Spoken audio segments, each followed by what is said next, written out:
May 27th, 1990.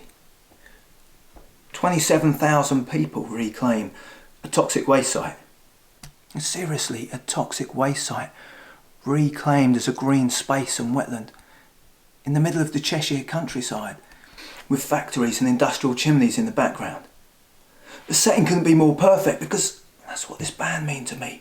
A green space surrounded by a grey industrial landscape. And the fans gather at the site around lunchtime. There's no bands, it's all DJs. And it soon becomes obvious that the sound system is shite. But nobody cares. People are dancing everywhere, there's a buzz in the air. It's a band we can truly claim is our own. A band who sing about stuff we understand in an accent that's defiantly English. It's a crossover from the old rock and roll and welcoming in the new sound of acid house. A big shamanic explosion of love. Fucking top. More beats, an electronic wave of emotion building up to the main event, the thing that we're all here for, taking you to the top of the buzz. The sound starts tingling in the belly, spreading up my spine and out of my arms and to my fingertips. And the awareness reaches my head, and I start to dance, oh fucking yes! Let's have it!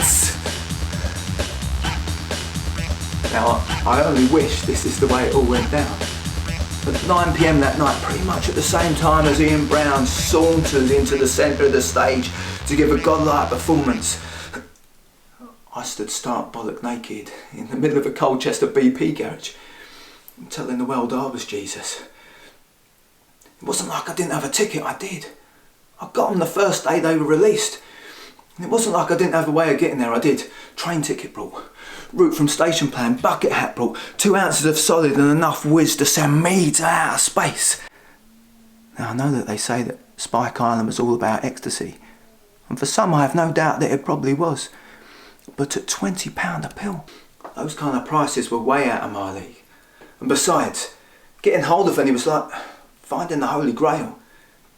In just a couple of years' time the streets would be paved with pills, and I couldn't help but trip over them. But that night, as the first strains of I Wanna Be Adored spread across the Cheshire industrial estate, I blissed out in a very different way. It'd been coming for weeks, possibly months. I'd been building up my resistance, you see. The most common delusion or psychotic episode of a young man 18 to 25 is to think he's Jesus. Or at least in the Western world it is.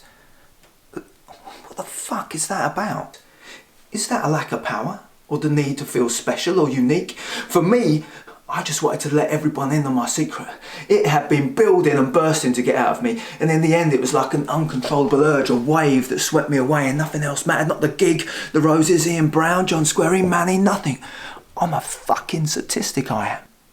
It was my period of malaise, as it were, that happened at just the predicted time of life where you're most likely to kill yourself. The only thing you're more likely to die of in modern Britain is a car accident. But what about if I kill myself in a car accident? I've never seen these acts as attempted suicide. I mark myself down as an explorer. Never wanted to kill myself per se. It's more a voyage of discovery. One such exploration took place at my local swimming baths.